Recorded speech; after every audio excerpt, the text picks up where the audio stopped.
అంటే మనస్సు విరిగిపోయింది. మనోనాశం, మనోనాశ అంటారు ముక్తి. ముక్తి అంటే మనస్సు నశించటమే ముక్తి. చూడండి, మనోనాశో మహోదయ, ఈ ఉపనిషద్ వాక్యం. మనస్సు నశించటమే జీవితంలో మహోదయం. అంటే జీవన సాఫల్య పురస్కారం. లోకంలో జీవన సాఫల్య పురస్కారాలను ప్రభుత్వం వారు ఇతరులు ఇస్తూ ఉంటారు. ఏమి పురస్కారాలు అవి? అసలు పురస్కారం ఇది. నీవు మనస్సు చంపుకోగలిగితే అది జీవన పురస్కారం. బ్రతుకు, మనం పుట్టినందుకు ఫలం అది. ఎందుకని ఈ మాట అంటున్నాం? ఎత్ర ఎత్ర మనః తత్ర తత్ర సంసారః. ఇది సిద్ధాంత వాక్యం. ఎక్కడ ఎక్కడ మనస్సు ఉంటుందో అక్కడక్కడ సంసారము ఉండును.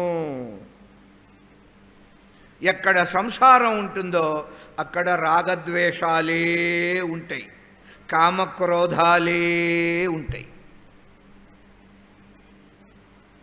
అసలు మనసు అంటేనే రాగద్వేషాలు.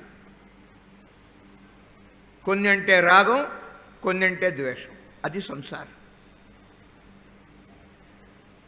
అన్నింటినీ ప్రేమించటం ఉన్నదే, అది మోక్షం. ఇక ద్వేషం అని అద్వేష్ట సర్వభూతానాం. భక్తుల యొక్క గుణాలు చెప్తాడు పరమాత్మ భక్తి యోగంలో, గీతలో.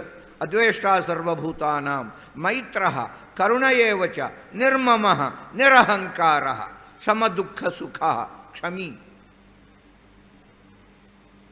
మనస్సు అంచేతనే పరమాత్మ ఏమంటాడు?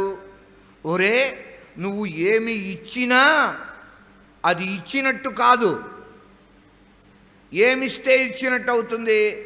నీ మనస్సు నాకు ఇస్తే అది ఇచ్చినట్టు అవుతుంది. మనస్సు అర్పణ చేయటం. మన్మనాభవ మద్భక్త మద్యాజీ మాం నమస్కురు. మన్మనాభవ, ఏమి గొప్ప మాట.